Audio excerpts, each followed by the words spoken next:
यहाँ रखेंगे साहब, और ऐसा चलाते जाएंगे। आपके घरों में कचड़ा भी निकल जाएगा, भिंडी भी कट जाएगा, ऐसा है साहब। और इसमें खीरा बताया, यहाँ खीरे को यहाँ रखना है, हल्का सा दाबोगे खीरा आपका गोल में कट जाएगा साहब, ऐसा है साहब।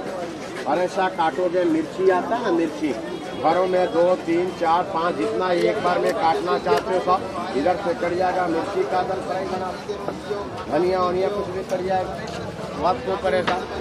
पालक, धनिया, खीरा, करेला हर सब्जी कटेगा एक ही मशीन में,